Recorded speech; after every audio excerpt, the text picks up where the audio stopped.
Yo, what's happening, family? I hope that everybody's doing well out there. In today's video, what I want to focus on is a high-level conversation on the business side of design. And I think it's really important for designers not to just understand the craft, but how the stock market, layoffs, and chasing trends, how all these things are interrelated and how they affect us as individual designers when we come into this market, because you can become very disillusioned if you have all these aspirations and these passions of if you're a designer who wants to create change and innovation, right, through your work, right? All this stuff is interconnected, and you don't want to become disillusioned or take things personal, because at the end of the day, businesses are in business to make money, right?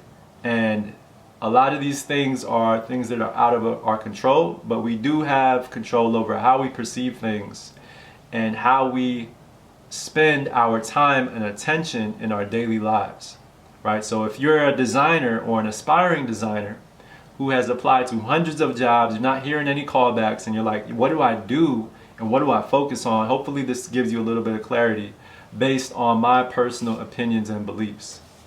Right, so this is just something for you to think about. But what inspired me to talk about this subject is an article that I read on the Business Insider website, and I'll give you guys the link in the description below. But it's a very interesting article that talks about how a lot of these top tech companies are purposely starting to make their user experiences suck, because they're trying to chase after new business models, right? And they're trying to release themselves from the core products that they built out. So just to give you guys a couple examples, when it comes to companies like Google, Amazon, or Meta, which I'm still going to call Facebook, you see that they are no longer focused on the core thing that they started out with. Amazon focused on books. Now they're focused on selling everything, and they also want to upsell you with all these different links on the thing that you're trying to buy, right? When it comes to a site like Google, at one point they wanted to help you search for information. Now you get lost in information, right? They give you hundreds of results, and it's hard for you to sift through that information that's relevant to you. And you also see a lot of sponsored ads. Similar experience on Facebook. Right? You used to use Facebook to keep up with your friends' vacations and who was having a baby, who graduated from college. Now you get hit with a lot of ads because these companies are catering to their shareholders and they're making money off those ads. You also see that these companies are not trying to innovate. Why are they not trying to innovate? Because they don't want to make their shareholders scared with something like the metaverse. Right, the metaverse, Meta invested $13 billion into that experience, only to lay off a lot of people who were focused on building out those products. And now you see a lot of companies chasing after NFTs, AI experiences, and things of that nature, because they want to see their share price jump like it did in the early 2000s. Right? They want to get investors excited, and they also want to be the first, because if they are the first and they solidify their positions in the market, then people are less hesitant to jump on the second or third iteration of something that's similar, right? You see that people jumped on Facebook, they didn't use High Five or any other social network, right? Similar thing with ChatGPT. They're the first. They want to solidify themselves, and I'm sure at some point they would charge people to use that product. So that's the current market that we're in, where a lot of people actually don't want to innovate, and that can create a lot of friction for designers who have a lot of passion, and they came into this industry, or they aspire to be in this industry because they want to bring innovation, right? There is a friction point. Big tech companies want to stay the same. Designers want to innovate and take things to the next level, right? So that is just something to keep in mind, just in terms of how the market works, because it allows you to take things a little bit less personal when you understand how business works. They're in business to make money, right? And that's the current way that the system works. Maybe at some point it changes, Maybe it becomes something like a Vanguard brokerage account, right? I don't know, where it's owned by the people.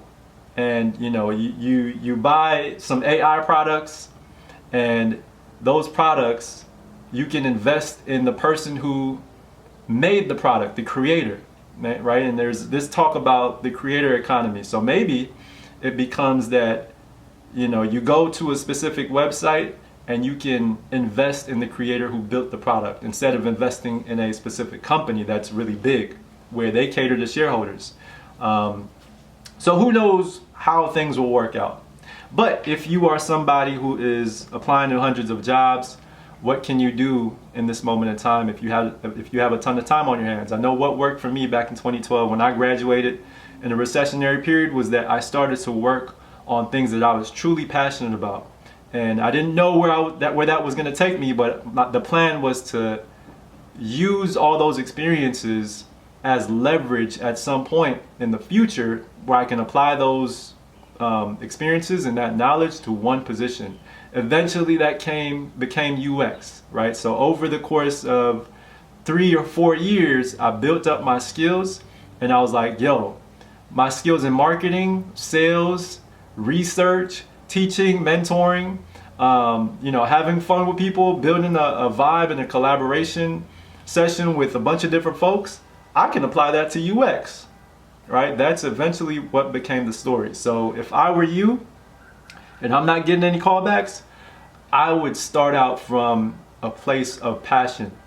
And I think I would start from there, because if you just keep applying to jobs and you're frustrated, that's going to lead to depression. It's going to lead to an inner battle within yourself.